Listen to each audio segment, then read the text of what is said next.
nega shunaqa qildi deyilsa, baribir realligidan kelib chiqyapti-da. Ular shunaqa ko'p yutishganki, titul biz ishtirok etgan mavsumimizdan ko'proqda-ku. Sehrli chapaqay qaytdi degan joyi bor-da, o'shanga o'xshadi Mendi. Qayerdandir paydo bo'ldi, bitta o'yin o'ynadi, hozir yana jarohat olib, nechidir ham oyga chiqib ketibdi. Men uyda darvozabon bilan yashayman-da. Ha, uni qichqirganini ko'rmadingizlar dedi. Qanaqa qilib, u darvozabon-ku. Har doim qanaqa qilish mumkin bunaqa deb turib. Valverdeni ichida bir yaxshigina ijodkor, yaxshigina hujumchi uxlar ekan. Yo'q. Kecha shuni uyg'ondi. Turmush o'rtog'i ham 1-2 marta yozib yubordi ijtimoiy tarmoqlarda. Normal pozitsiyada o'ynatinglar buni deb o'zi gapira olmaydi-yu baribir. Sen tayyormisan desa, mani burilish o'yinim bo'ladi, mani hayot o'yinim bo'ladi deb Kinski rozi bo'ldi. Newcastle zo'r o'ynab turib, durang natija qayd etdi.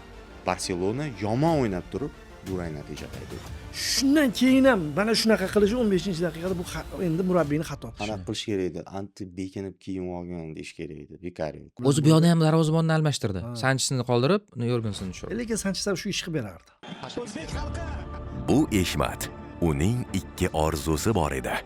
Birinchisi O'zbekiston terma jamoasining jahon chempionatiga chiqishi. Lekin treker minish hali ham uning armoni. Bu armonni esa Davrbank amalga oshirishi mumkin.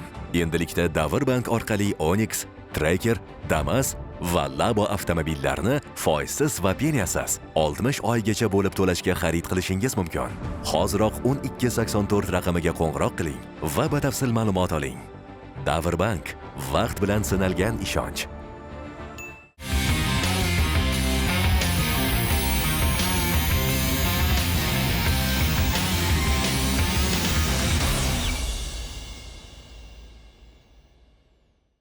Assalomu alaykum qadrli do'stlar. Markaziy sektorda yana siz bilan ko'rishib turibmiz va Yevropa Chempionlar Ligasi hafta o'rtasida bo'lib o'tgan play-off uchrashuvlari haqida gaplashamiz. Kirish qismidagi har qanday ortiqcha gapni olib tashlaymiz va eng muhimini eslatib o'taman. Bosh homiyimiz Davrbank va siz Davrmobile 2.0 ilovasi orqali 3,5 million so'mgacha pul mablag'larini foizsiz o'tkazishingiz mumkin bo'ladi. Bundan tashqari Davrbank taklif qilayotgan avtomobillarni muddatli to'lovga, ya'ni o'sha bo'lib to'lash usuli orqali foizsiz, peniyalarsiz xarid qilishingiz mumkin bo'ladi. Mana endi mavzular va meni nazarimda issig'idan, eng qizig'idan boshlaganimiz ma'qul. Tomoshabin o'zi shuni kutyapti. Afishasi ham o'zi shu edi, ya'ni voqealardan qat'iy nazar, nazarimda bu eng katta afisha edi. Real Madrid Manchester City. Demak, Xayril aka, Davron aka va ikkala ustozimiz ham uchrashuvni sharhlab borishdi. Zo'r TVda, Futbol TVda va mana endi shu o'yin haqida gaplashsak. Xayril aka, tarkib chiqdi. Men endi hammasi tushunarli. Hozir bu yerda bitta oson jumla bilan o'tib ketsa bo'ladi. Bu Real Madrid, bu qanaqadir DNK. Ha, buni ko'p ishlatganmiz. Lekin baribir tarkib chiqqandayoq qo'yib nimadirlarni o'zgartirgani haqida yoza boshlagandik, tushuna boshlagandik. Nima qilib qo'ydi? Birinchi Pep tomonidan kelaylik, keyin Valverde haqida albatta gaplashamiz. Xayril aka. To'g'ri, tarkib chiqqan payti juda ko'pchilik ajablandi. Bu tarkib bilan o'ynamagan ekan o'zi 29 o'yindami kuzatilmagan holat ekan. Ayni shu hammasi 3 ta vingerni bir paytda tashlanishi Pep Guardiolani o'zi bilan o'zi urishishi haqidagi rivoyat bor-ku. Chelsea bilan Yana bir marta unda Rodrini o'ynatmadi. O'rtada O'ynatmagan, tayanch yarim himoyachisiz o'ynagan. Bu safar Rodri bor edi-yu, lekin baribir shu narsa ta'sir qildi deb o'ylayman. Ammo baribir bu yerda keyingi vaziyat taktika bilan bog'liq emas menimcha. O'yin natijasi, chunki men intervyularga e'tibor beraman. O'yindan keyin intervyu beradi. Ba'zan rost beradi, ba'zan navbatchi gaplarni gapiradi. Bernardo Silva o'yin tugagandan keyin muhim detallar aytib o'tdi. Biz birinchi golgacha o'yinni nazorat qildik dedi. Keyin nazorat Realga o'tib ketdi. Mana shu mentalitet. Mana shu yerda o'sha DNK, o'sha gaplar ishlaydi-da. Baribir Guardiolada ham, Manchester Cityda ham Real kompleksi bor ekan haligacha. Arsenalda aytamiz-ku, milliy chempionatda Manchester City quvib kelsa, qanaqa hayiqsa, cho'chisa, shu narsa Manchester Cityni ham ta'qib qilar ekan yillar davomida. Bo'lmasa kechagi holat, mana Guardiola to'g'ri ketayotgan ishni yana davom ettirsa bo'lardi. Ya'ni o'xshab turgan chempionatdagi tushirgan tarkibini tushirsa bo'lardi, Sherkini asos tarkibda tushirsa bo'lardi. Lekin nega shunaqa qildi deyilsa, baribir "Real"ligidan kelib chiqyapti-da. "Real"da jarohatlar bo'lib ham asosiy futbolchilar yo'q-da, endi Mbappe yo'q. Shunga yetadi. Himoya topgan tutganini qo'ygan. Mendi degani qaytdi. O'sha yangi akademiyani yigitlari asosiy tarkibda o'ynayapti. Misol uchun Trent Alexander-Arnold yaxshi-yu, lekin baribir u Carvajal o'ynaydi, hali o'ng tomon bir shakllanmagan. Keyin Valverdeni oldinga chiqargani endi asosiy yutug'i bo'ldi. Endi keyinroq to'xtalamiz u. Shu narsalar shu holatda ham o'zini ketib turgan relsida yurmasdan o'zi bilan tortishishi bu kompleksda. O'sha Real degan narsa uni sal qo'rqitishdan va bu murabbiy xarakteri jamoaga o'tishida. O'sha Bernardo Silvaning intervyusidan kelib chiqyapman-da. Biz nazoratni berib qo'ydik degani, misol uchun Doku birinchi bo'limda qanaqa zo'r o'ynadi va ikkinchi bo'limdagi bo'ldi, hali buzilib qolgan Dokuni ko'rdik. Faqat aldaymanda uradi, nima qilayotganligini bilmaydi. Kadrda yo'qolib ham qolibdi, bitta matrisa ham bo'libdi. Nimadadir chiqib ketib qolgan. O'sha yo'q bo'lib qolgan sekund. Demoqchimanki, bu yerda taktikalar ham bor. Hali foizlar bilan oladigan bo'lsak, Gvardiolani mana shu uchrashuvga haddan tashqari ortig'i bilan tayyorgarlik ko'rib yuborgani, yana aqllar jangiga kirishib ketgani ko'proq rol o'ynadi deb o'yladim va bu ayni hozirgi Realga juda mos tushardi. Chunki kecha o'yinni ko'rib turib shu narsaga Kurtuva ham xotirjam to'pni uzatib beryapti, bilib turibdi. Real qarshi hujumga tayanib o'ynashi aniq edi. Chunki bu holatida hozir pressing ham qildi, onda-sonda chiqib, lekin u menimcha futbolchilarni kayfiyatda zo'r bo'lib ketganligidan bo'ldi deb o'ylayman. Bo'ladi-ku, misol uchun men Valverdeni ishonmayman, butunlay xuddi shu rol Arbeloa tomonidan oxirigacha uqtirib topshirilgan. Yo'q, Valverde hujumga javobgar edi ko'proq, hujum boshlanish fazasida, lekin u himoyada ham o'ynadi. Himoyalarga qaytib o'ynaganligi hamma joyda Valverde paydo bo'ldi. Darvozada paydo bo'lmadi xolos. Shuning uchun o'ylaymanki, bu Valverdening o'zini ishtiyoqi, alohida o'yinga bo'lgan e'tibori va oxirgi paytda bu yerda ham gapirdik. Valverde oxirgi ishlardagi aybdor futbolchilardan-ku, Vinicius bilan Alonso masalasi. Alonso masalan, Bellingham 3-chisi deyilayotgan bo'lsa, o'sha narsalarni taxlab olib keldi u. Manchester City bu tomondan hali qo'rqib, xavotirlanib keldi. Real favorit dedi. O'yindan oldin Pep Guardiola aldayapti dedik, boshqa dedik, lekin bar Realga nisbatan bor ekanda. Kompleks. Ular shunaqa ko'p yutishganki, titul biz ishtirok etgan mavsumimizdan ko'proq dedi-yu. Shu narsalar rol o'ynadi deb o'ylayman va bu yog'i endi o'zini haligi ko'liga tushirib olgandan keyin Real nima qilish bilardi. Davron aka, siz ham mana shu nuqtadan qarasak, tarkiblar chiqqanda avvalo endi Abduqodirga e'tibor qaratdik. Bu ham Pepni yurishi edi, alohida Viniciusga tayyorlangan. Va bundan tashqari siz ham darhol o'sha keyingi aspektlarni tahlil qildingiz Telegramda va o'sha hujum ortidagi futbolchilarga e'tibor qaratdingiz.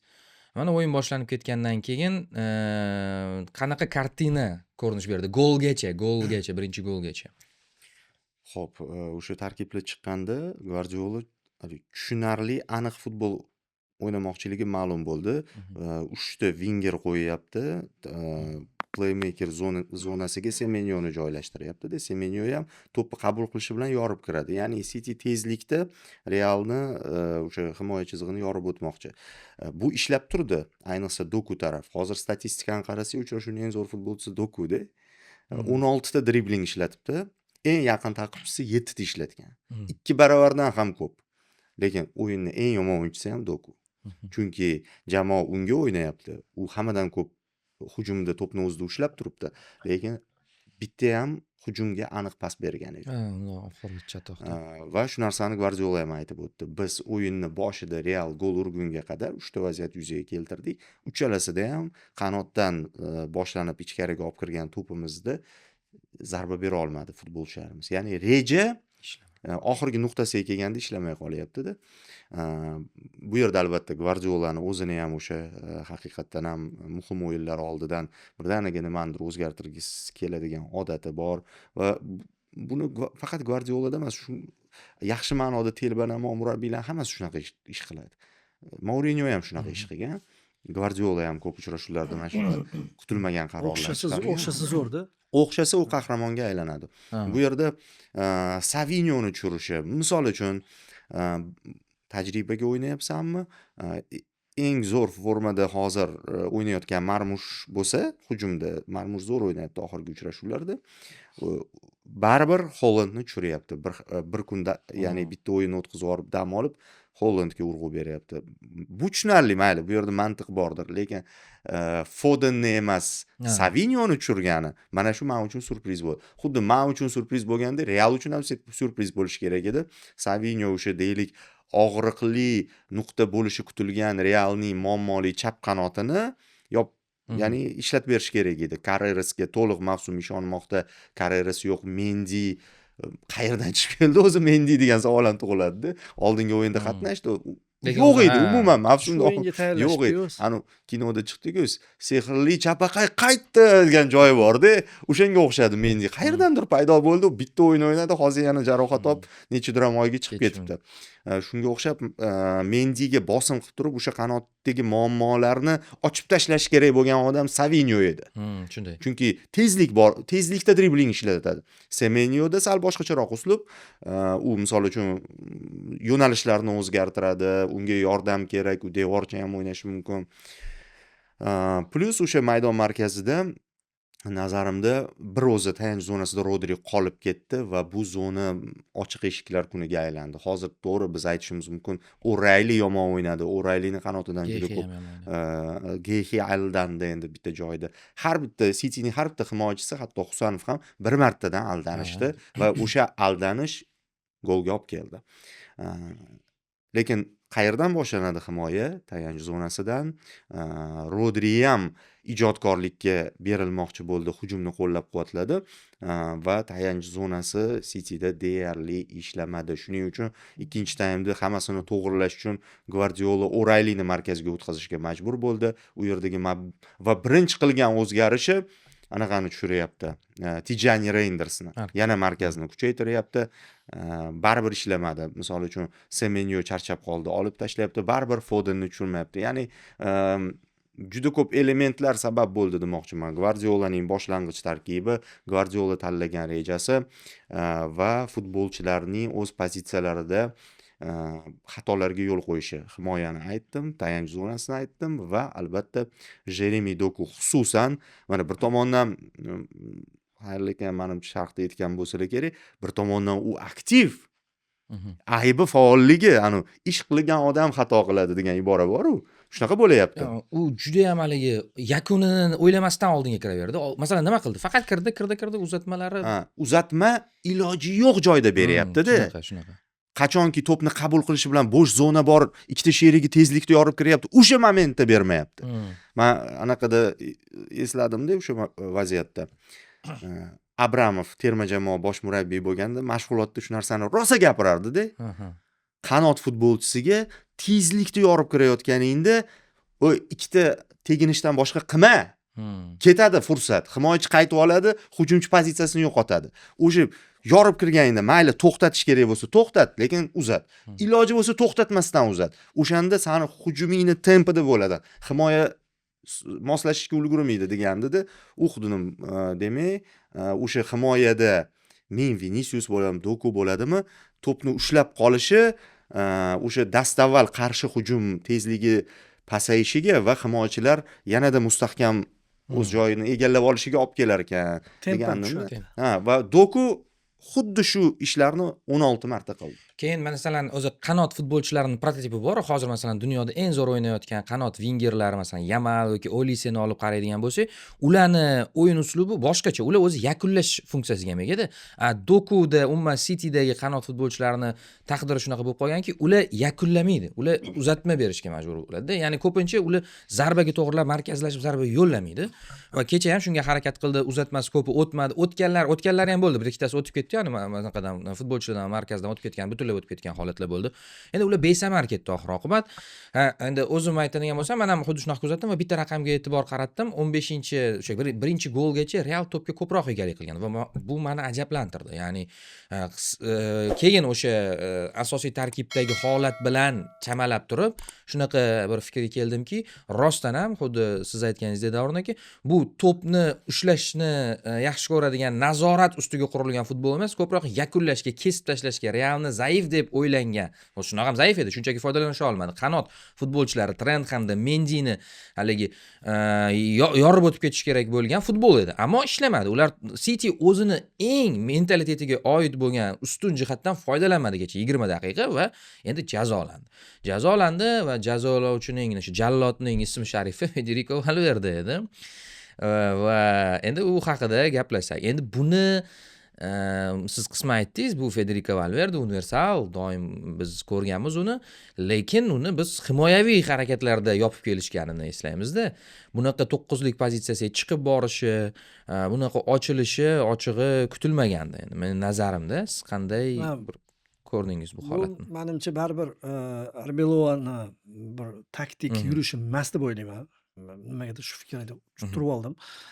Chunki bo'ladi-yu futbolchini o'zi alohida konsert. Men kecha qarab turib Benzemani prime paytini esladim. Benzema hali Vinicius bilan shuna ikkalasi borsa ham xavfli vaziyat quraverdi-ku. Manchester City bilan bo'lardi ko'pincha. Qaltirab boshlardi narigi jamoa. Nimadir qilib shu narsani hammasini ustida ishlagan, boshqargan Valverde bo'ldi-da. Hujum boshlanish fazasida ham shu, keyin borib turib timingni ham shunaqa zo'r ushladi. Orqada edi-da, ayniqsa 3-golda anaqa chiqarib berdi-ku. Brahim Diaz ustidan tushirdi. Chiroyli parashut. O'sha paytda Valverde umuman hujumda emas edi. Yarim himoyachi sifatida turgandi. Keyin anaqa Peter pas berdi. Ichkarida nima qilishni bilmay turgan Brahim Diaz ko'rdi-da, birdan tezlik oldi. Tezligi yomon-ku, haqiqatan tez yuguradi va o'sha tezlikda ketdi-da. Buni men haligi Bellingham kelgan paytdagi o'yiniga o'xshatdim. Bellingham aldamchi 9lik bo'lib o'ynab, juda ko'p gol urib tashladi birinchi mavsum birinchi qismida. Keyin ikkinchi qismida yopishni boshlashgan. Bellingham o'rganish boshlagan. Kecha Valverde rostakamiga forward sifatida, yashirin forward sifatida juda zo'r haligi vaqtlarni chamaladi, boshqa qildi, har xil qanotlardan urdi, mesela bir xil ish qildi desak ham insofdan bo'lmaydi-da. Narigi tomondan ham paydo bo'ldi, chap tomondan urdi. Va keyin o'sha birinchi, ikkinchi golda baribir Donnarumma qutqaruvchi rolida-ku bizning nazdimizda. Kecha qutqardi penaltini, har xil sal intriga qoldirdi-yu, lekin to'g'ri, u hozir qizil olib qolaman deb qo'rqdi, hali tezlik bilan hal qilish kerak edi, qo'lini cho'zmadi-yu. Hozir shuni kimdirlar qo'yyapti-da. Mana to'g'ri. o'yinni falon qilgan, piston qilgan. Nahot sen Donnarummani holatiga tushib o'sha payt haligi darvozabon eng ko'p o'ylaydigan narsa-ku qizil bo'ladi. Agar qo'l tegib ketib qolsa qizil bo'ladi. U hisob juda katta tezlikda ketayotganda har xil ko'rinib ketadi chizig'im. U bilan stop kadr qo'yib shunaqa o'ylaymiz-da. O'zi unaqa emas, oson emas-da o'sha paytda. Uni oqibatini o'ylab turgan edi. Bo'lmasa cho'zar, o'zi men ikkilanib qoldi bor-ku. Ikkilanganligi uchun va bu soniyadan birinchidan Valverde ham aqlli xod qildi, aqlli yurish qildi-da. Bu tomonga tashab turib, bu tomonga qo'yganligi ham unga ham ketdi vaqti, hali uni o'yladi, chiziq hamma narsa aralashib, Donnarumma birinchi epizodda bar kichik xatoga yo'l qo'ydi deb o'ylayman. Endi O'rayli qildi. Ko'proq xato. Chunki u his qilish kerak edi to'pni trayektoriyasini, boshqasini. Ikkinchi o'sha 3-golda-ku endi u yaqin masofadan urdi. Gehi ham boshqa. U yerda hali ijro bir narsa deb bo'lmaydi. Ichkarida podyezdda fintda endi bu. Lekin ikkinchi golda ko'proq Donnarummaning aybi bor. Ya'ni uzun Donnarumma g'alati bir siltandi, yaqin burchagiga tepadi deb o'yladi shekilli, ikkilanib qoldi. Bo'lmasa shuni tashlasa oladigan to'p edi. Donnarummani bilamiz-ku. O'zi 2 metrlik darvozabonlarning bitta ojiz nuqtasi haqida o'qigandim. Ya'ni bo'yi baland. Kurtuvada ham, shu yoki Donnarummada ham haligi eng oxirgi nuqta bo'ladi, ular olib chiqadigan nuqta hisoblanadi-da. Oraliq nuqta, ya'ni uzoq burchak mo'ljalga olinganda bukilishi qiyin, mo'ljal olish qiyin nuqta hisoblanar ekan. Davron aka Valverdeni ichida bir yaxshigina ijodkor, yaxshigina hujumchi uxlar ekan. kecha shuni uyg'ondi. Juda vaqtida uyg'ondi Real uchun. U shuning uchun ko'pincha asabiylashadi. Masalan, turmush o'rtog'i ham 1-2 marta yozib yubordi ijtimoiy tarmoqlarda. Normal pozitsiyada o'ynatinglar buni deb o'zi gapira olmaydi-yu baribir. Va oldindan shu narsa bor, muammo. Oldin nima bo'lardi? Misol, Modric va Kroos bo'lardi. Tabiiyki u payt Valverdening o'zi ham yosh edi. Modric va Kroos prime varianti edi. U yerda raqobatda u yutqizgan va shuning uchun o'ng qanotda qo'llangan. Shunda ham eng muhim uchrashuvlarda Carlo Ancelotti o'ng qanot hujumiga Valverdeni qo'yardi. Ba'zida himoyaga, ba'zida hujumga ham qo'yardi. Finalda pas ham berdi. U bilardi. U bilardi, lekin mana bu ikkitasiga baribir anaqa qila olmasdi-da, o'rniga bir risk qila olmasdi. Keyin u ikkitasi tugatdi. Men kecha sharhda ham aytdim. Realda Modricni ham, Kroosni ham o'rnini Valverde yopish kerak. Hozir shu funksiyasi, shu pozitsiyada o'ynash kerak. Shu oldin ham aytardimki, Fede Valverde Real lideri bo'la oladigan potensialga ega. Fede Valverde o'sha tayanch zonasidan sal teparoqda fantazistaroq zamonaviy markaziy yarim himoyachi jamoani to'liq boshqara oladigan xususiyatga ega, lekin Fedeni hamma joyda yamashga sarflashyapti-da, teshiklarni yopishga sarflashyapti va u shundan jahli chiqib hech pik formasiga chiqa olmayapti. Kecha ochilib ketdi. Arbeloaning bitta to'g'ri qarori shu bo'lsa, ikkinchi qilgan ishi masalan Realda eng zo'r tarixiy, hatto o'sha City bilan o'yinlarida ham Realda ma'lum muddat bo'lardi. Bitta portlash o'yin davomida. Oxirgi daqiqa bo'ladimi, boshida bitta bosim qilib oladimi? Arbeloa shuni teng taqsimlay oldi butun uchrashuvga. Ya'ni o'sha muammolarini ham hammasini chetga surib qo'yib, Real barqaror 90 daqiqalik timing qildi. Joyi kelganda sal qarshi hujumga ham o'tdi, joyi kelganda pressing qildi, lekin buni alohida bo'lak qilib ajratib qo'ymadi-da. Yengilgina o'tkazib oldi mana shu o'yin paytidagi o'zgarishlarni. Va menga shu jihati yoqdiki, men o'zim uchun birinchi marta katta o'yinda Arbeloani kashf qildim. Undan oldin misol tushunmayotgandim. Yaxshi o'ynab turgan va davri ham bo'ldi, g'alabali seriya, La Ligada o'sha yetakchilikgacha chiqib keldi. O'shanda ham menda ham shubha bor edi. O'zi tortarmikan bu murabbiy. Kecha lekin bitta katta o'yinni yutib qo'ydi-da va buni men hozircha tan olyapman, yaxshi tayyorlabdi. Bu holatdagi jamoadan kelib chiqadi. Agar misol uchun Mbappe, Jude hammasi yulduzlar hal qilganda aytishim mumkin ediki, baribir Real o'zini nimasi bor-da, yulduzlar. Kecha Real taktikada ham yutib ketdi-da, misol uchun. Oxirgi ikkinchi taymni oladigan bo'lsak, ikkinchi taym Real ssenariysi ostida o'tdi. Ya'ni Cityga bosib tashlashga oxirgacha imkon bermadi baribir. Tabiiy hujumlar bo'ldi, standartlar, qanaqadir yurishlar, lekin bosib tashlamadi. Va kuchli anaqalarini bartaraf eta olishdi. Misol uchun Holland bitta ham bitta umuman aniq zarba emas. Holland bilan Mbappe ko'rsatkichi bir xil ekan. Kechagi o'yinda. Shunga yana Fedega qaytadigan bo'lsak, o'sha yashirin 9 deymiz-ku, yashirin 9 pozitsiyasida kechagi Real tarkibida kimdan xavf kutishni bilmay qoldi Guardiola.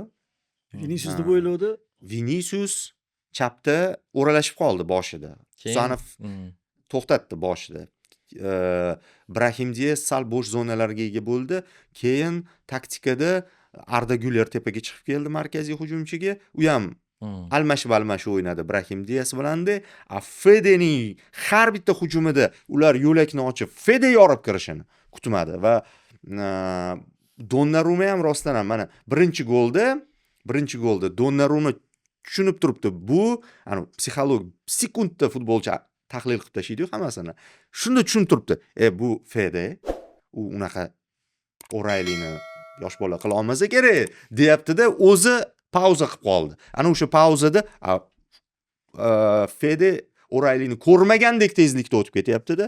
Donnarummaning pauzasi Fede maksimal tezlikda ikkalasi bo'ldi, raqib emas. u holatda Fede uni osonlik bilan aldab o'tyapti, aylanib o'tyapti va 3-golda ham shunaqa. Qarshisida Gehi turibdi, orqaroqda Fede. Bu Fede deyapti-da, u ham turibdi qotib joyida. Misol Donnarumma epizoddan chiqib ketib qoldi.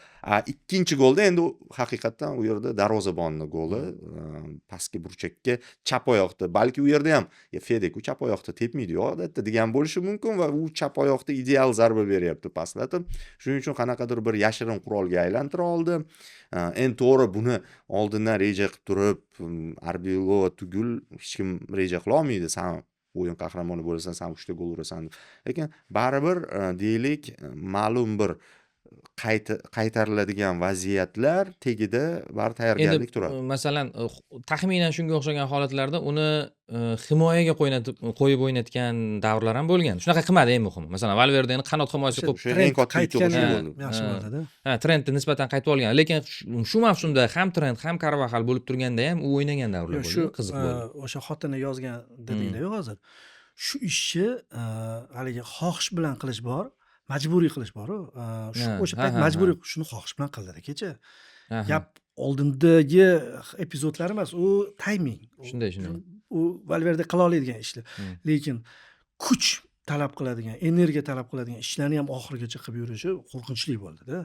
Shunaqa. Keyin o'sha alamzadaligi ham, oxirgi voqealar sabab ham o'zini haligi eng yuqori darajasini ko'rsatgan ham bo'lishi mumkin. Urib tashladi-ku o'ziga. Birinchi goldan keyin go'yoki eslatib boshqa Valverdeni faqatgina mana shu oldinga chiqqani boshqa narsalar emas. Katta o'yinni kutib turgandi o'zi. Uni 3 ta uraman deb o'ylamagan. Hayotida birinchi marta 3 ta uribdi. Endi Fox boshqa joyda edi o'zi umuman va bundan Kurtuva ham zo'r pas berdi-da. Kurtuva endi o'yinni birinchi gol edi. Men sharhda hazillashdim. Men Davron nima degan bilmadim. Bu joyda markazga oshirdi o'zi, menimcha qiyshiq ketdi dedim. Chunki bu Kurtuva baribir juda hali Edersonga o'xshab turib aniq pas berib qiladi deb o'yladim. Endi hasil ma'nosida ketdi. Kurtuva Kurtuvaligini qildi. Mana farqi-da Donnarumma stabil emas baribir. Qanaqadir qaysidir o'yinida qovun tushirmasa ham qutqaruvchi bo'lmaydi. Endi anu zarba men uyda darvozabon bilan yashayman-da. Men Cityga muxlis baqirib yuboribdi. Qanaqa qilib har doim qilaveradi bu deb turib mana darvozabon hayratlanib, men uyda olib keldi-da, katta o'g'lim olib kelayotgan paytda shuni uni qichqirganini ko'rmadingizlar dedi. Qanaqa qilib, u darvozabon-ku. Har doim qanaqa qilish mumkin bunaqa deb turib qaytardi-ku. Peter stopni olib qo'ygan paytda O'rayli uruvdi-da endi. U juda g'alati seyv. Noreal bo'ldi-da. O'zi Realdan o'zi bu noreal bo'ldi. Xo'p, o'yindagi yana bitta seyv va keyingi uchrashuv masalasiga bog'liq narsa bu, ya'ni penalti. Penalti 4-gol bo'lganda, o'zi hozir ham vaziyat juda bir rasvoyu City uchun, lekin unda ko'milardi ko'p ehtimol, chunki 4 ta gol farqi. Xuddi yaqinda bitta jamoaga yetmay qoldi-yu, shunaqa bo'lib qolishi mumkin edi. Hozir esa vaziyat qanday? Masalan, Viniciusni urilmagan penaltisi keyinchalik afsuslantirishi mumkinmi yo baribir endi qaytanga Vinicius quturadi shekilli endi. Chunki qarshi hujum hozir ayni muddaoda bularga. Bitta ikkita epizod bo'lishi mumkin. Hali Atletico haqida ham shunaqa dedik-ku, baribir bitta to'g'ri ura olmadi Atletico, lekin bo'ldi-da baribir. Syorlot chiqdi. Deylik, boshqa paytdagi munosabati boshqacha bo'lardi, urardi. Birinchi o'yinda, birinchi bo'limda Syorlot shunaqa vaziyatga ega bo'lganda, ko'p ehtimol futbolchilar shunaqa bo'ladi-yu, 3-0, 2-0 hali yong'in emas. Yong'in bo'layotgan paytda urardi deb o'ylayman-da o'sha Syorlot ham. Shuning uchun Viniciusni qaytanga olovlantirib yuborsa kerak. Davron aka, sizda javob uchrashuvi oldidan qanaqa bir fikr bor hozir? Vinicius penalti tepgan holatida ozgina o'sha ruscha aytganda pijon Olif. Lekin beribdi Valverdega birinchi.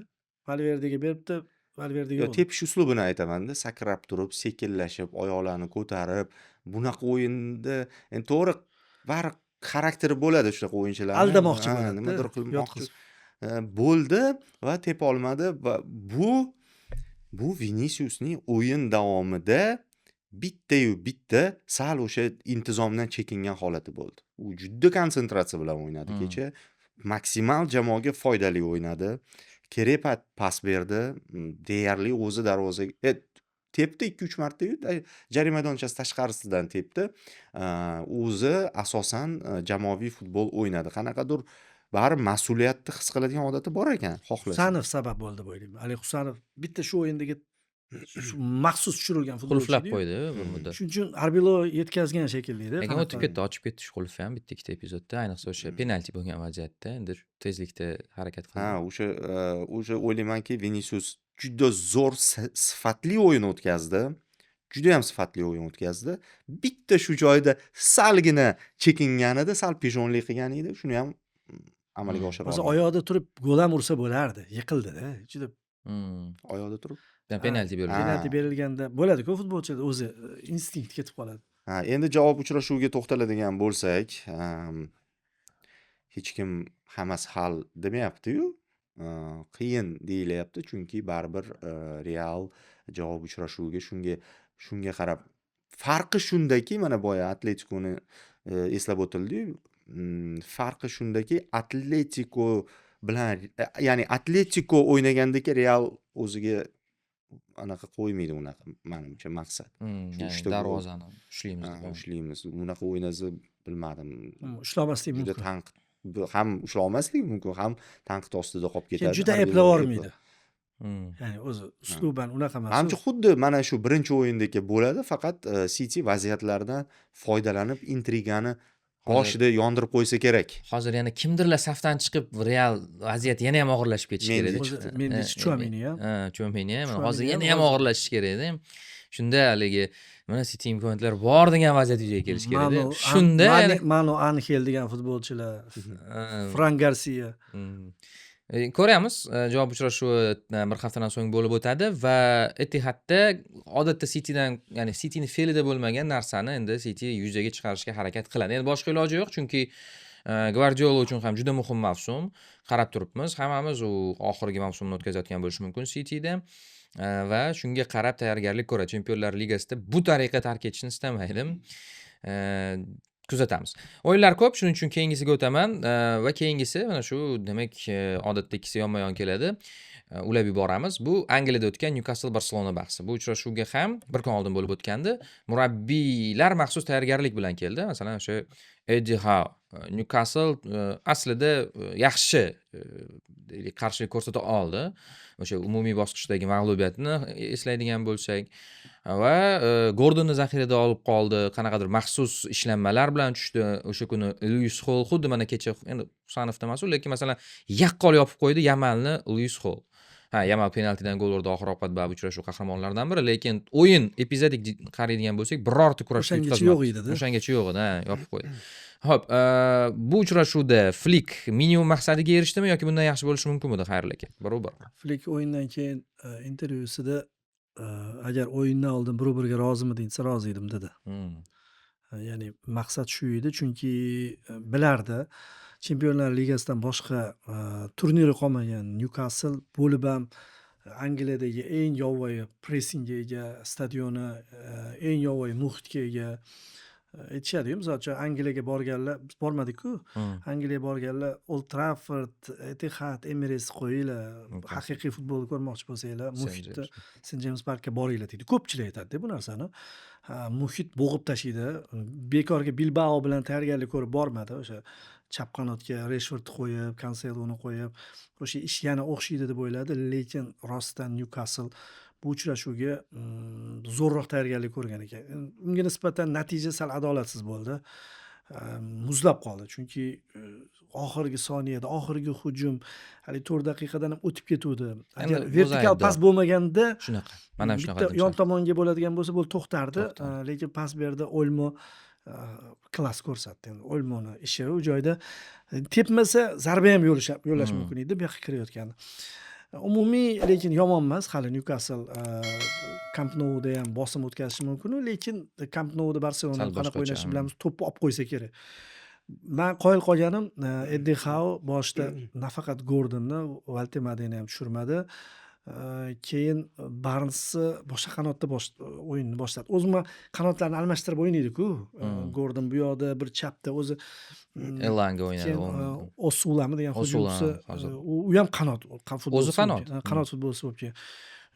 Ularni yutug'i, o'zi Newcastle yutug'i eng pressingni haligi shovqinli amalga oshiradigan jamoada tuyuladi menga. Xo'sh, shunaqa boshladi va bu rejimda Barselona o'zini yaxshi his qilmasligini bilardik. De Jong bo'lganda deylik, qahramon Aslan to'g'ri yozib o'tdi, o'zim postida. Yamalga almashardi hozir Frenki de Jongni. Dedi Flik. Yamal yo'q bo'lsa, Frenki de Jong o'rniga keladi desa, rozi Shu bo'lardi. uchrashuvda. Shu Chunki yopib uchrashuvda- tashladi-yu. Chunki o'yin tinchlantirish kerak edi. O'yinni sal bo'lsa ham ritmini tushirish kerak edi. Bunga Pedrini o'zini kuchi yetmadi. Pedrini yeb tashlashda gavda tomonidan boshqadan baquvvat-ku ham futbolchilar. Pedri qilmoqchi, harakat qilmoqchi. Pedri yomon o'ynamadi, bunday o'ylab qarasan. Lekin umumiy o'sha Yamalga o'xshab turib, epizodik harakatlarni ko'rdik, boshqa qildik va qoyil qolganim o'sha Gordonni Davron ham boshida ham yozdi, keyin sharhda ham aytdi, men eshitdim. Nega Gordon yo'q? Gordon bo'ldi. O'zi men hali APL Newcastle bitikda o'yinini hali muntazam ko'rganim uchun boshqa Gordon o'zi yaxshi o'ynamayapti APL. O'zi umumiy olganda Chempionlar Ligasida furor ko'tarib turibdi. Qorabog'ga 4 ta 5 ta gol urib tashladi. Mana shunaqa zo'r tayminglari bor-da. Umumiy olganda u bitta vint. Asosiy futbolchilar oxirgi o'yinlarga qaraydigan bo'lsak-da va O'rniga tushgan Osula juda yomon o'ynadi. Yo'q, Vaziyatlarni men yo'qqa qo'yib qo'ygan chiqardi. nima uchun aytyapman? Manchester City bilan undan oldin o'ynadi-yu. Gordon boshda o'ynadi, zo'r o'ynadi Gordon. Lekin yarim soatdan keyin Manchester Cityga berib qo'ydi-da to'pni. Charchab qoldi. Shuni Eddie Howe tushundi. Hozir agar Barselonaga shunaqa qiladigan bo'lsak, o'sha yarim soatda gol bo'ladimi, bo'lmaydimi? Shunaqa qildi lekin. Ammo Gordon tushishidan oldin men shuna qarab turibman, Gordon tushdi va o'sha endi nazorat Barsaga o'taman deganda yana olib qo'yishdi-da. Chunki bu narsani qila oladigan futbolchi tushdi. Gordon bar iste'dodli futbolchi, tezlik yana qo'shdi, yana o'sha boshdagi Newcastle'ga aylanib oldi-da. Ya'ni timing zo'r qo'yildi. Bunda vaqtini bor. Shuni to'g'ri taqsimladi. Ikkita tomonga yoy bordi va bu Barselonaga muammo tug'dirdi yana va oxir oqibat gol bo'ldi. Va golda baribir Araujo faktori uni men yozdim. Araujoni ko'rdim-u, nima Chempionlar Ligasida shu bola muhim pallalarda paydo bo'ladi deb esimga tushiradi-da, PSG bilan bo'lgan voqealar. Yana shunaqa bo'ldi. Nima qilganini hamma ko'rdi-yu, hali chiqib ketib, yana emaylab kirib, yana Ha, men orqaga uni o'shanda ulgurolmadim. Uni ko'rmadim, u joyini ko'rmadim. Keyin chiqdi-ku bu videolar odamlar orqali. Ammo gol bo'layotgan paytda takror ko'rsatilgan Araujoni ko'rmayapman-da kadrda. Yo'q, qolib ketdi. Yo'qdi. Hali orqadan beradi, orqa plandan berganda Araujo orqada turibdi, qarab turibdi. Sani joying-ku, urilayotgan joy shu joylarda yugurib yurish kerak bo'lgan. Demak, o'sha voqea bo'lgan, baribir rol o'ynadi-da. Mana misol Shunaqa. Endi Erik Garsiyaning safdan chiqib qolishi muammo bo'lib qoldi. Erik Garsiya o'ynar to'g'ri o'ng qanotda. Shunda o'rtaga Maxsus Gerard ham Martinni qo'yadi. Maxsus ham yurishmas edi, majburiy yurish edi. Garsiya uchrashuvdan 2 soatmi 3 soat oldin o'zini yomon his qilganda. Ya'ni o'zi o'yinga o'ynashi kutilgandi, lekin shunaqa bo'lib o'zgarish bo'lib qoldi. Mana bu o'zini etdi, chunki o'sha qanotdan uzatma bo'lib, Harvey Barnes markazga kirib bordi, işte o'zini qanotidan-chi, qarama-qarshi qanotdan. Ha, o'sha birinchi taym endi Gordon qaysi joyda yetishmadi? Misol uchun Newcastle xuddi Dokuga o'xshab o'ynadi-da. Boshida zo'r o'ynadi. Hujumlar qildi, ketma-ket vaziyatlar, ichkariga uzatma. 11-o'rinda. Hall, Barnes hammasi uzatmalar qilyapti, hujumchilar to'pni qabul qilyapti-da, ura olmayapti. Zo'r vaziyatlarni Osula bilan Elanga yo'qqa chiqardi. Elanga yorib kiryapti, to'g'ri qaror chiqara olmayapti-da. O'sha yerda sal klass yetishmadi baribir. Isak qolish kerak edi Newcastle- jamoada. Ha, shunaqa klass o'yinchi baribir minimal vaziyatdan foydalanib ketardi. Bu o'yinga umumiy bir ta'rif beradigan bo'lsam, Newcastle zo'r o'ynab turib, durang natija qayd etdi. Barselona yomon o'ynab turib, durang natija qayd etdi. Va javob uchrashuvida Barselona zo'r o'ynab turib, umuman boshqacha natija qayd etishi mumkin. Newcastle pikini ko'rdik-da. O'sha pikida hujumchilar hech narsa qila olmadi. Qilolmadi. To'g'ri. Endi adolat o'rnidan aytish kerak, Garsiya turib berdi yana. Yana Garsiya 0 ga O'zi o'ynadi. Newcastle transferlari ahmoqona bo'lgan bu yil. O'zi Eddie Howe endi diktator, aniq deyishadi-ku, eng ko'p ta'sir o'tkazuvchi shaxsga aylanib oldi. Eddie Howening jamoasiga Newcastle-da. aylanib qo'ygan. Bitta yil ketkazib yuborgan ekan, sport direktori bor edi.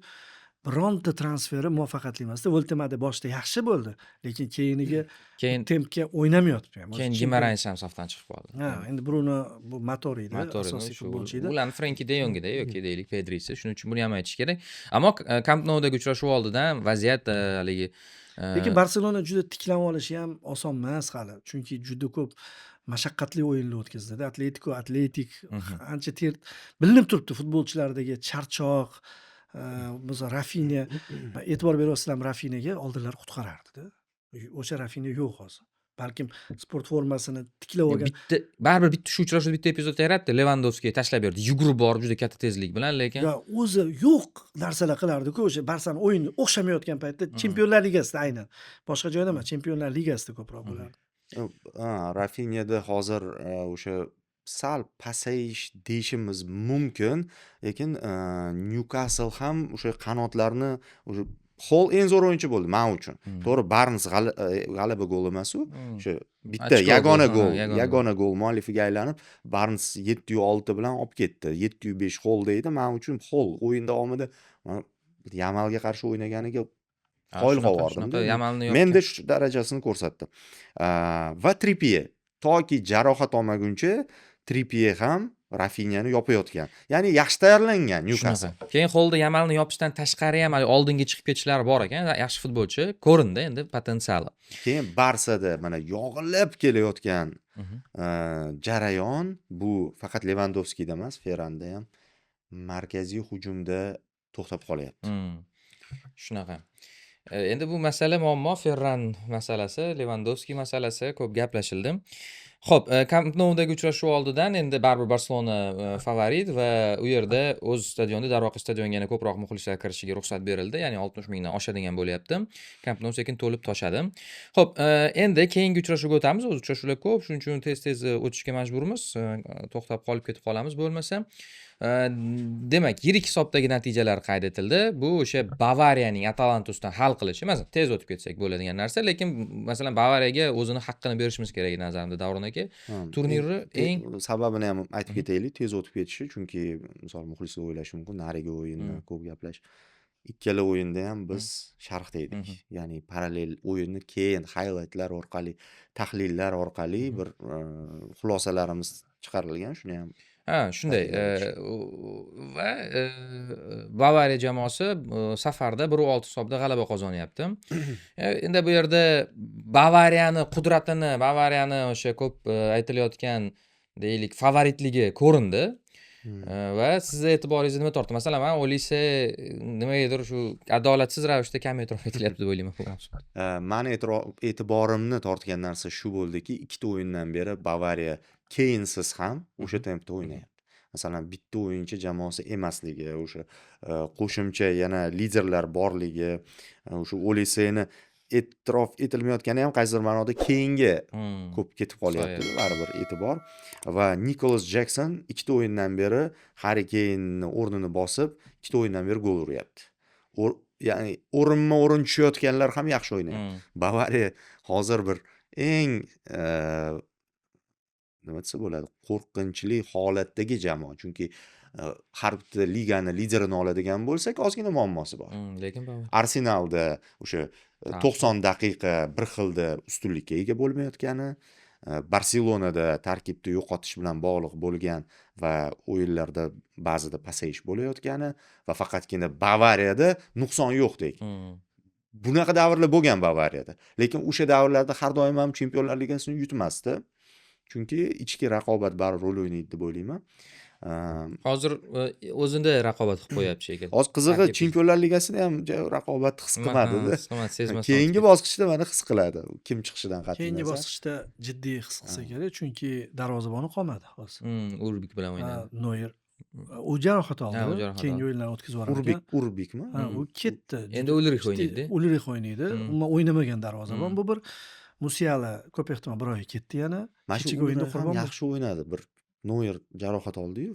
Jamal formaga bog'. Baribir endigi o'yinlarda juda muhim bo'ladi-da. Noyer ham hatto o'sha o'yinlarda quvonch urgan-ku, yoshdan kelib chiqib Realni. Keyin Davis jarohati o'zi qurbonliklar bo'ldi-da bu o'yinda. Shunaqa. Endi to'g'ri, hozir yopadigan o'yinchilari ko'p. Harry Kane yana qaytadi, yana qo'rqinchli bo'lishi mumkin. Ammo 2 hafta oldingi Bavariyachalik endi monster emas. Shunaqa. Lekin Faqat rasmiyatchilik qolyapti. Keyingi bosqichga o'tib olish kerak. Atletico Madrid Tottenham uchrashuvi, Kinski hikoyasi haqida ham to'xtalib o'taylik. Darvozabon hozir ko'p muhokama qilindi. Bu haftada agar Valverde bo'lmaganda, balki eng bir qanaqadir alohida voqea bo'lardi nazarimda. Ya'ni darvozabonning ketma-ket xatolari 20 daqiqaga yetmasdan uni almashtirib tashlanishi va Atleticoning g'alabasi yirik g'alabasi. Atletico ham keyingi bosqichdami yoki Tottenham bir nimadir qilib beradimi? Shu Atleticodan hamma narsa kutsa bo'ladi-da. Masalan, kim o'ylabdi deysiz, play-offda Atletico 5-2 o'ynaydi. Mana eng ko'p gol urilgan o'yinda ishtirok etadi deb. To'g'ri, Bavariyada ham 7 ta urildi-yu. Lekin bu yerda boshqacharoq urildi-da, ya'ni raqibga ham ko'proq urishga imkon berildi. Shuning uchun oxirgi payt hayron qoldiryapti Diego Simeone. Ba'zida hujumkor futbol ham o'ynab turibdi. Ko'pincha o'sha pragmatik futbolni tanqid qilardik. Yaxshi paytini ham aytib o'tishim kerak. Misol uchun bu mavsum yorqin lahzalar bo'lyapti Atleticoning o'yinida. Ayniqsa o'sha statistikani ham qarab chiqadigan bo'lsak, Atletico Madrid bir ideal o'yin o'tkazganda. Himoyada endi o'sha ikkita golda xatoni aytmasa, 259 XG bilan. Bu degani butun uchrashuv hujumda o'tkazdi degani. Endi to'g'ri, bu Tottenhamning ham hozirgi holatidan kelib chiqish kerak. Ikkita darvozabonning o'yin boshidagi ikkita xatosidan ham kelib chiqish kerak. Darvozabonni ikkita xatosi XG ga kirmaydi. Ya'ni aytmoqchiman, u ikkita xato bilan 259 yig'ib qo'ymadi-da Atletico Madrid. Undan keyin ham doimiy hujumga o'tdi. Ya'ni to'g'ri baho beryapti Simeone. Raqib zaifmi? Ana yirtqichlarga o'xshab eng zaif nuqtaga uradi-yu yirtqichlar. Sezadi shuni, tabiiy instinkt bo'ladi. Hozir Simeoneda ochildi shu instinkt. Misol uchun qat'iylik bilan o'zini uslubiga bir yopishib olmagan. Zaif nuqta ko'rdimi, hujumkorlik namoyish etyapti va bu juftlikda ham masala hal deb o'ylayman. Chunki Tottenham ana tiklanadi, mana tiklanadi ham yetmayapti resursi.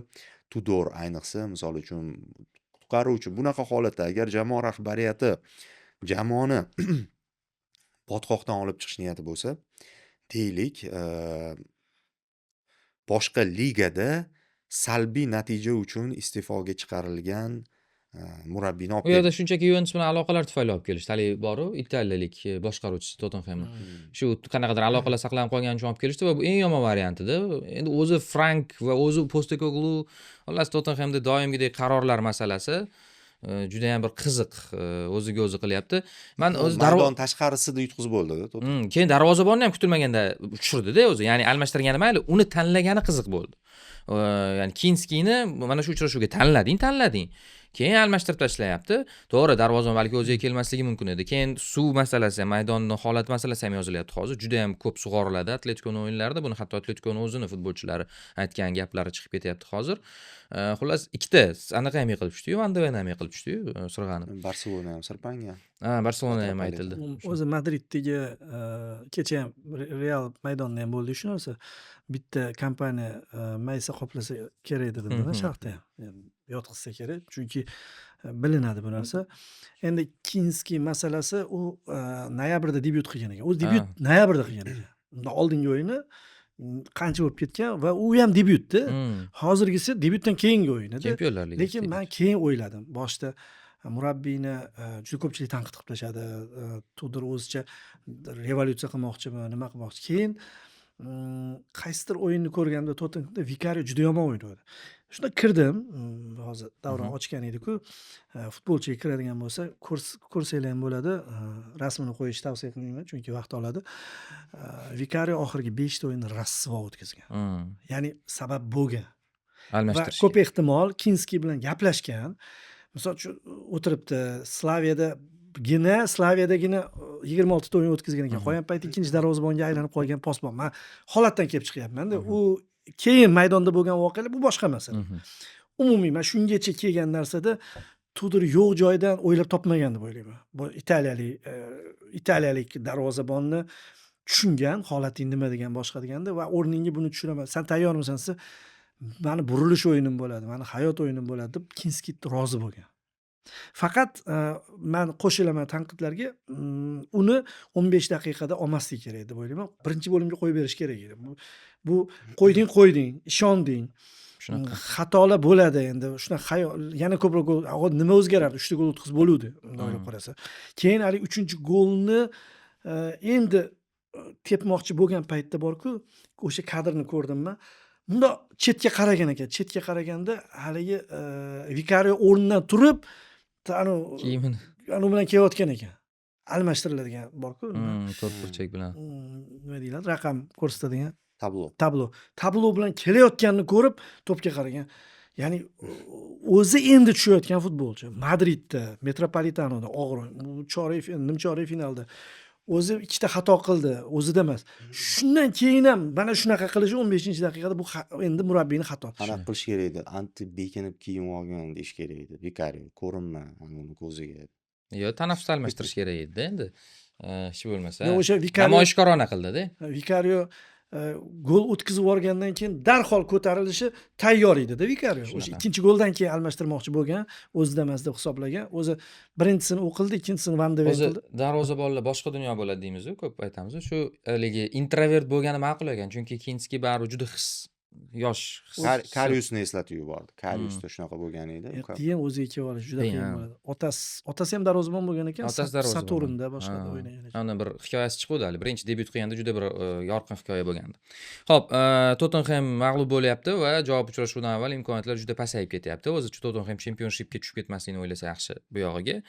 Atletico esa o'tib olyapti va Barselona bilan to'qnash kelishi mumkin agar Barsa o'tsa. Katta uchrashuv bu Paris Saint-Germain Chelsea bahsi edi. Parijda ma'lum bir vaqt Chelsea tempni qo'llab-quvvatladi. 2-2 gacha olib bordi, ammo oxirgi 20-25 daqiqada iloji bo'lmadi va g'alaba 5-2 hisobdagi g'alaba qo'shimchasiga PSG tarafda ketyapti. Yovvoyi o'sha o'tgan safar ham bahorda kuchayib kelgan PSJmi bu yoki Chelsea shunaqa zaif edimi kecha? Halika. Endi bu sal boshqacharoq hikoya. O'zi ikkalasida ham 5-2, lekin ssenariy boshqacha-ku. Darvozabon almashgan bunda. Bunda ham darvozabon xatoga yo'l qo'ydi va o'sha kulminatsion nuqta bo'ldi. Burilish nuqtasi Yorgensenning xatosi bilan. O'zi bu yoqda ham darvozabonni almashtirdi. Sanchesni qoldirib, Yorgensenni tushirdi. Lekin Sanches ham shu ishni qilib berardi. Xotirjam, bitta o'yinda bitta bor unda. Xuddi shunaqa, shunga rosa harakat qiladi. Futbolchilar yopadi, boshqa qiladi. Endi bu o'yin menimcha PSG hozir juda zo'r formada emas, o'zimda o'ylab qaraganda. Xatolardan foydalanib, Atletico 3 ta urdi-yu boshda. 3 ta urdi, 4 ta ham urdi. Men Barselona bilan parallel keltirishdi. Men sharhlayotgan paytim bu yoqda Barsa bilan nima qilgan bo'lsa Atletico birinchi bo'limda shunaqa qilyapti dedi, lekin Barselona bilan bilib qilganda. Hali 7 ta vaziyatdan 4 ta gol urgan-ku, birinchi bo'limda 4 ta urganda. Sharhlagansizlar, eslaysizlar. Hali ilmiy yondashgan-ku, hammasini to'g'ri qilib, vaziyatlardan maksimal foydalanib. Lekin bunda raqibni iltifotidan foydalanib, bu boshqa narsa, bunday o'ylab qarasa. Shuning uchun men parallel tortmagan bo'lardim bularni. Men bu Chelsea'da ham Chelsea Rasinyor kubok murabbiy emasligi, o'tgan gal ham bir gaplashuvdik-ku. U davraviy murabbiy sifatida olib kelingan. Keyingi yildan boshlab turib, har bir navbatchi uchrashuvlarni ham yutib boraveradi. Chempion shunaqa bo'ladi-ku, misol. O'zaro o'yin yutqizib qo'ysa ham hech narsa emas. Mareska kubok murabbiyi. Mareska bitta o'yinga jamoani zo'r tayyorlardi. O'sha PSJni yutgan o'yinda ham o'rtoqlik maqomidagi turnir bo'lsa ham, lekin fakt shuki, finalgacha yetib borgan jamoa finalda yutgisi keladi-yu. O'sha o'yinda yaxshi o'ynaydi-ku, aslida. Chelsea muxlislarining qalbiga ozor bermay, o'rtoqlik turniri emas. Chelsea finalgachani tushunsa bo'ladi. Lekin tan olaylik, Orif o'sha paytda PSJdan tashqari Real yoki Juventus, Bavariyalar jiddiy qaramagan deysiz. Jiddiy qaramagan. Alonso endi kelganda 3 ta himoyachi bilan o'ynatib ko'rgan. Juventus Tudor Motta boshqargan payti edi. Hamma murabbiylar almashgan va endi bir rotatsiyalar qilayotgan paytiga to'g'ri kelgan va u paytda baribir futbolchilarni jismoniyatida ham o'zgarish bo'ladi. Dam olish kerak bo'lgan payti bo'lgan-ku. Shuning uchun men baribir jiddiy hisoblamayman uni. Titul sifatida zo'r, lekin finalda PSG yutqizgan. Finalda PSG nima endi kubok oldiga kelganda o'ynamaslik kerak. O'ynagan, lekin Mareska yutgan edi. O'sha Mareskaning jihati yo'q, raqibga zo'r tayyorlanmaydi, balki o'zini futbolni qurishga harakat qilyapti. Chempion faqat o'zini futbolni qurgan jamoa yutadi dedi Guardiola. O'sha tomondan Rasinyor xatoga yo'l qo'ydi. O'sha 2-2, 3-2larni tinchgina Londonga olib ketish kerak deb o'ylayman. Lekin Oldinga chiqib otishma taklif qildida. Hmm. Unda bari klass bu yoqda-da. paradoks qarangda. Dembele, Kvaratskhelia kuchli-da. Bitta olganda Realga o'xshaydi. PSG hozir futbolchilarni qarasa, klassi yuqori darajada. Va safdagi hammasi. Vaziyatdan qaytyapti. barkalalar qochib ketib, bemalol Vinicius yana shunga o'xshash jihatlari ham bor. O'sha tomondan yutib ketdi. Hozir siz mana Guardiolani aytdingiz-ku, hali o'zini o'yinini qilish kerak. Paradoks shundaki, Guardiola raqibga tayyorgarlik ko'rib yeb qo'ydi-da. Ya'ni raqibga o'sha zaif nuqtalarga uraman dedi, Viniciusga tushirdi futbolchi. Real deb uyg'ongan bor. Ha, endi shunaqa. Davron aka PSG Kvaratskhelia ham zaxiradan tushib masalan 2 ta gol plus assist qilyapti-da. Ya'ni zaxirada qoldirib turib shunaqa zaxira o'rindig'iga ega bo'lib turibdi PSG. Endi bu yerda men to'g'risi PSG emas, ko'proq Chelseadan syurpriz kutgandim.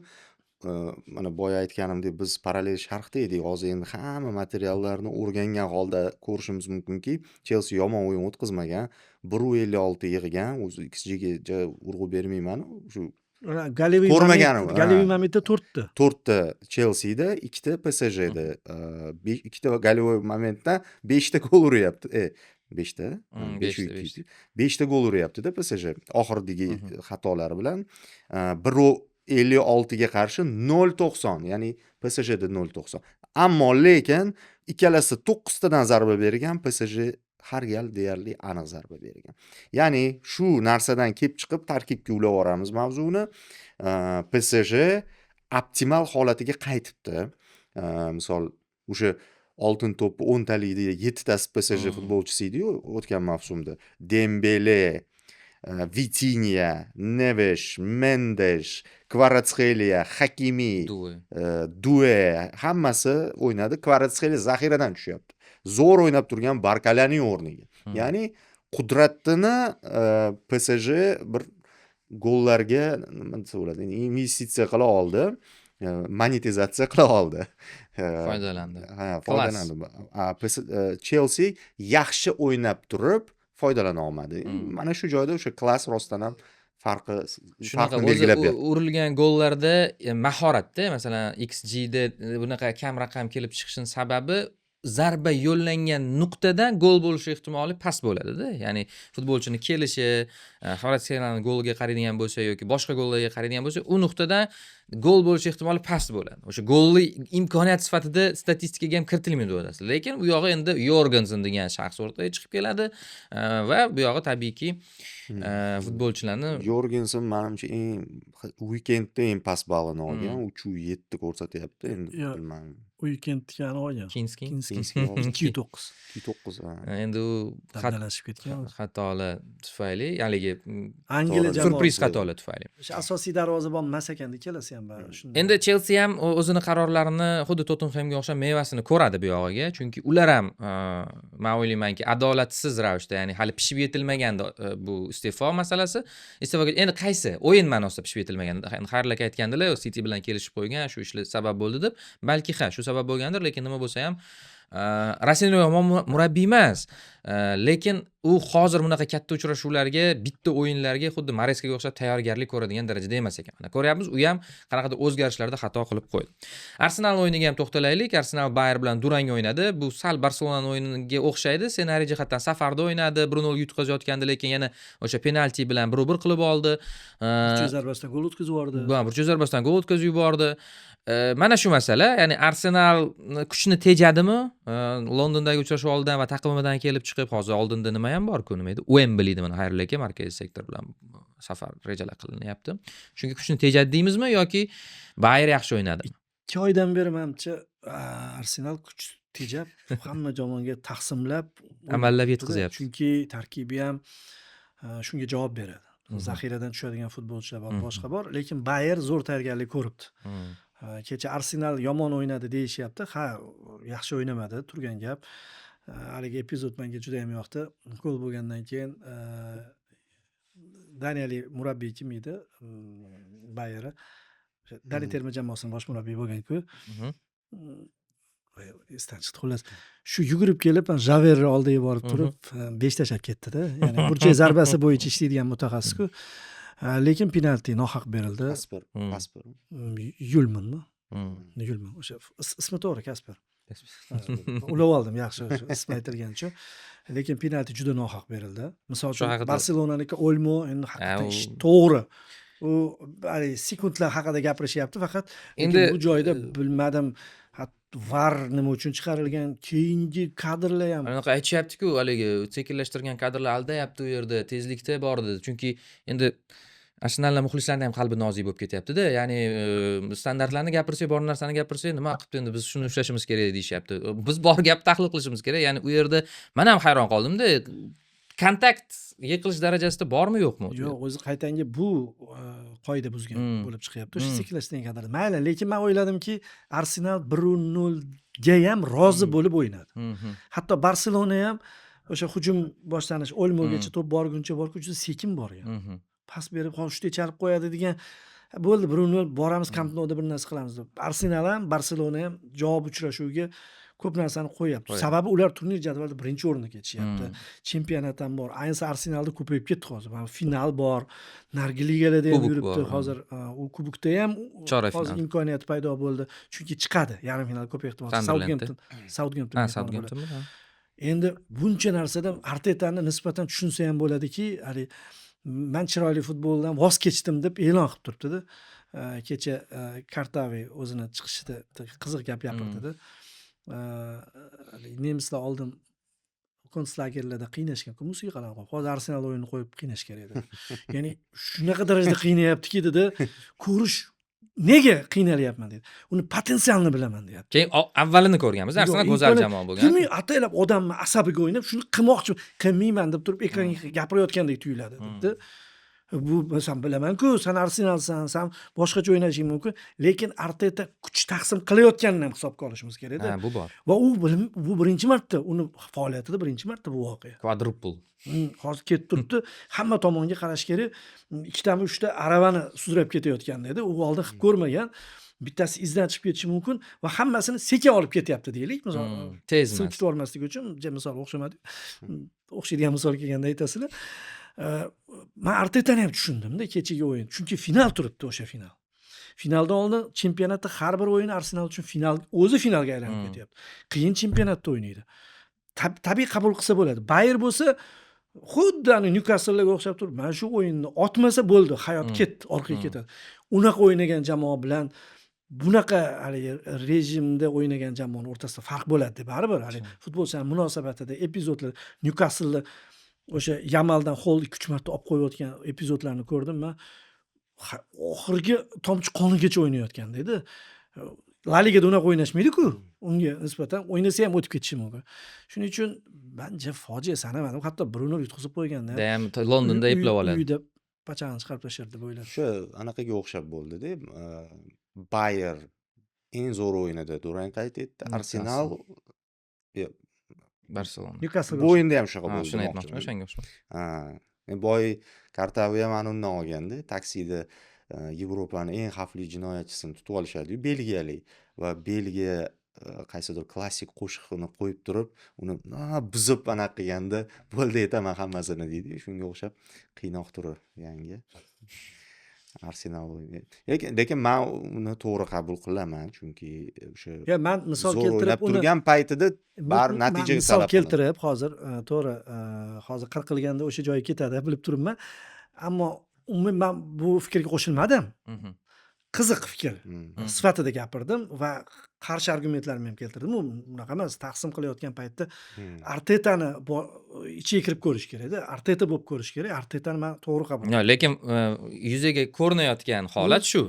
Hozir masalan Arsenal sizlarning muammoinglar. Chiroyli futbol to'rtta turnirda g'oliblik uchun kurashyapti-da, mana va boshqa bunaqa jamoa bitta Bavariya bo'lsa kerak.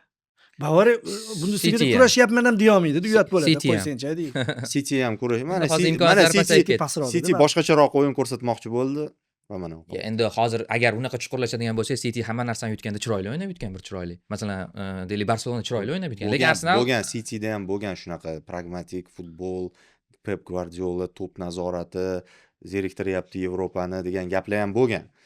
Lekin fakt shuki, maqsadiga erishgan. Ha, mayli. Ko'ramiz oxiri nima bo'lar ekan. Bu qissani Arsenal jamoasini kuzatish albatta qiziq bo'ladi. Yana bir o'sha uchrashuv bu Galatasaray birinchi o'yin edi. Galatasaray Liverpul uchrashuvi 1-0 hisobda Galatasarayning g'alabasi bilan tugadi. Endi bu ham hali masala oxirigacha yechilmagan uchrashuv hisoblanadi. Va u yerda turk jamoasi yaxshi tayyorgarlik ko'rib, o'sha ishlab, nima deydi, o'z demak g'alabasini qo'lga kiritib ketdi. Bu yerda o'sha havodan kurashlarda juda ko'pida yengib chiqdi uchrashuv mobaynida. Endi stadion faktor deymiz boshqa. Va Liverpul Enfieldda yaxshigina harakat qilish kerak bo'ladi, Xayrul aka. Harakat qiladi, lekin stadionlar to'qnashuvi desak bo'ladi buni. Enfield ham, o'sha Rams Parkmi, u ham futbolchilarga zo'r ta'sir o'tkazadi-da. Kecha Gvardiolani bitta gapiga e'tibor berdim. O'yindan oldin so'rashdi-da jurnalistlar. Santiago Bernabeu muhiti, u ham muxlislar ham qattiq o'yin, qattiq muxlislik qilishadi. Shu qanaqa ta'sir qiladi deb o'ylaysiz deganda, u aytdiki, baribir Gvardiola-da u. Sal boshqa odam. Ha, muxlislar faktori bor, faqat jamoaning o'yini o'xshayotgan paytda. Unga shunaqa ta'sir qilgan. U asosan o'yinni qurgan paytda muxlislar faktoridan foydalangan, muxlislar unga energiya bergan. Lekin Enfield unaqa emas. Enfield teskarisi. Enfield yomon paytda katta sahnaga chiqadigan stadion. Chunki borilganda ham shuni o'z muxlislarning o'zi aytuvdi. West Hamni yutib turgan paytda bir oldinga gal borganimizda nimaga o'sha Enfield ko'rmayapmiz deganda, Enfield bunaqa payti bormaydi, e'tibor ham bermaydi. Yutib turibdi jamoa degan. Haqiqatan ham esinglarda ham Arsenal Arteta bilan klub urushib ketib qolgan-ku bir-biri bilan. O'sha urushib ketgandan keyin stadion shovqin qilish boshladi. 4-0mi, 5-0mi yutib tashlagan edi Liverpool. Ya'ni muxlislarni aurasi ta'sir qilish. Bor, ba'zi stadionlar shunaqa bo'ladi-ku, futbolchilarga ta'siri bo'ladi. Xuddi shu narsa bo'ladi deb o'ylayman va Liverpool uyida yaxshi o'ynashdan tashqari Galatasaray o'zini stadioniga shunaqa bog'lanib qo'yganki, chetga chiqsa rasvoy raddi balo. Juventus bilan ko'rdik ahvolni. Eintrachtdan 5 ta gol urdi. O'zi chempionatida ham boshqa stadionga boradi-yu. Chetroq stadionlarga, Turkiyaning chetroqlariga borsa, nuqul qiynalar ekan. Galatasarayda shu muammo bor. Bu muammo nimadan kelib chiqqan desa, stadionga bog'lanib qolganda. Stadion bilan birgalikda o'zini futbolni quradi-da. Shunaqa qildi, lekin men agar o'yinni ko'rdim, o'sha Newcastle-gacha men oldingisini sharhlovdim-da. Guruhda ham o'ynaydi bular. U zo'r bo'ladi. U Chempionlar Ligasini o'ynaydi. Bu Yevropa Ligasini yoki Konferensiyalar Ligasini o'yini bo'ladi. Shunaqa ko'p xato himoyadan chiqishdi. Bir-biriga iltifot oling. Wirtz o 20-daqiqada 2-0 ko'mib tashlash kerak edi. Urmaydi. Bu yoqda, ya'ni yorqin tomondan zo'r, lekin xatolar ko'p. Bu Chempionlar Ligasi darajasi emas, o'yin sifatida. Men hayron qoldirdi. Aynan himoyada Kanate qilayotgan ishlar endi bor-ku. Ketidan baribir gol urasanlar deb turib qilyapti, lekin vardagilar yo'q, bir ofsayd deb hisobga olishmayapti. Yana Kanatening harakati. Bu yosh tomon ham shunaqa, bu yoq tomon ham shunaqa. Simken ham qahramon bo'lib ketishi mumkin edi, Liverpool ham. 1-0 qisman keyingi o'yinga intrigani saqlab qoldi. Shu tomondan yaxshi bo'ldi. Hojiboy aka ta'riflagan jamoaga tusharganda Galatasaray o'zini uyida bunaqa, yo'qda bunaqa. Va o'sha u yoqdagi uchrashuv kutib turibdi. Ko'ramiz Galatasarayni nima bo'lar ekan Enfieldda turk klubini taqdiri. Bodeglimt 3-0 ga Sportingni yengyapti. Enasini endan kelar ekan ikkalasi. So'zda. Enfield. Ko'ramiz.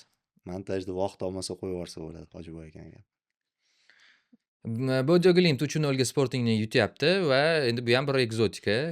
Bodeglimt jamoasi haqida uni sarguzashtlari haqida ham endi biroz to'xtalib o'tib ketmasak, Norveg jamoasini qalbi nozik muxlislar xafa bo'lib qolmasin. Shuning uchun endi siz o'tadi deb o'ylaysizmi? Javob uchrashuvdan oldin hal bo'ldimi? O'tadi deb o'ylayman. Bu jamoa o'sha bunda ham bor o'sha o'zini uyida shunaqa qiladi, keyin mehmonda har doim ham unaqa stabil o'ynay olmaydi. Lekin 3-0 jiddiy natija va har holda tartibli jamoa. Bodeglimt misol uchun tashlab sochilib ketadigan yoki bo'lmasa bizning uslubimizga mos emas himoyalanish deb oladigan jamoa emas. O'ylaymanki oxirigacha yetkazadi, ustunlikni saqlab qoladi va balki mehmonda yutib kelsa ham hayron qolmayman. Chunki kollektiv yaxshi, juda nima desa bo'ladi, o'sha Norvegiya futbol yuksalishini o'zida aks ettiryapti. Plus yana bitta askar olib kelishibdi yordamchi murabbiy. U o'sha psixologiya nuqtai nazaridan ishlayotgan ekan. Faqat biz turnirni yutishimiz kerak degan narsa bilan futbolchilarga motivatsiya berayotgan ekan. Ya'ni bu jamoa maqsadli bu syurpriz bo'lib qanaqadir o'zini o'zi hayron qoldirayotgani yo'q. Ular maqsadli ravishda har bitta uchrashuvda g'alaba uchun o'ynashyapti. Inter bitta misol. City oxirgi marta o'zi Realdan oldin Cityni Budiglum tutgan Chempionlar Ligasida va Cityni ham bekorga yutmadi-da. O'yinda o'shanda ham e'tibor beradigan bo'lsanglar, o'sha ikkinchi qavatga urg'u berdi-yu, markaziy hujumchisi hamma kurashda yutib chiqib yonga tashlab beraverdi. Haugedan o'zi ham gol urdi, plus sheriklariga ham vaziyat yaratib berdi-da. Shunga qarab Sportingga qarshi javob uchrashuvida ham munosib o'ynasak. Ko'p ehtimol, chunki Inter bilan ham birinchi shunaqa bo'lib turib, keyin safarda ham masalani hal Endi qilgan. Inter vaziyatlardan ham ko'p foydalanmadi-yu. Mayli, lekin birinchi o'yinni o'tkazayotgan ularning plyusi bor. Hamma javob uchrashuvini kutadi-yu. Bular birinchi o'yinda hal qilib, sovuqqa olib borib, qotirib, muzlatib, keyin natijani bog'lab qo'yib o'ynashyapti-da. Ana shunaqa bir uchrashuv 8 ta o'yin bo'lib o'tdi. O'zi 40 minutda gaplashsak kerak deb o'ylayotgandik, 1,5 soatga qarab ketdi. Lekin shunda ham biz uzr so'raymiz. Masalan, men o'zim agar vaqt bo'lganda, masalan, PSG Chelsea o'yini haqida yoki Arsenal yoki boshqa uchrashuvlar haqida ancha to'xtalsa bo'lardi. Qisqaroq bo'lib qoldi. Endi shunaqa 8 ta uchrashuv, bu yog'iga endi keyingi bosqichda o'yinlar kamayadi, lekin baribir muhokama mavzusi ko'p bo'lib qolaveradi nazarimda do'stlar. Demak, markaziy sektorda ko'rishamiz. Eslatib o'taman, bizda bojxona Davr Bank va Davr Mobile 2.0 ilovasi orqali siz 3,5 million so'mgacha bo'lgan pul mablag'larini foizsiz o'tkazishingiz mumkin bo'ladi, komissiyalarsiz va bank taklif qilayotgan avtomobillarni siz foizsiz, pengalarsiz muddatli to'lovga ham sotib olishingiz mumkin do'stlar. Hozircha men ustozlarga minnatdorlik bildiraman va keyingi suhbatda ko'rishguncha deb qolaman do'stlar. Salomat bo'ling. Bu Eshmat. Uning ikki orzusi bor edi. Birinchisi O'zbekiston terma jamoasining jahon chempionatiga chiqishi. Lekin Tracker minish hali ham uning armoni. Bu armonni esa Davr Bank amalga oshirishi mumkin. Endilikda Davr Bank orqali Onyx, Tracker, Damas va Labo avtomobillarni foizsiz va peniyasiz 60 oygacha bo'lib to'lashga xarid qilishingiz mumkin. Hoziroq 1284 raqamiga qo'ng'iroq qiling va batafsil ma'lumot oling. Davr Bank, vaqt bilan sinalgan ishonch.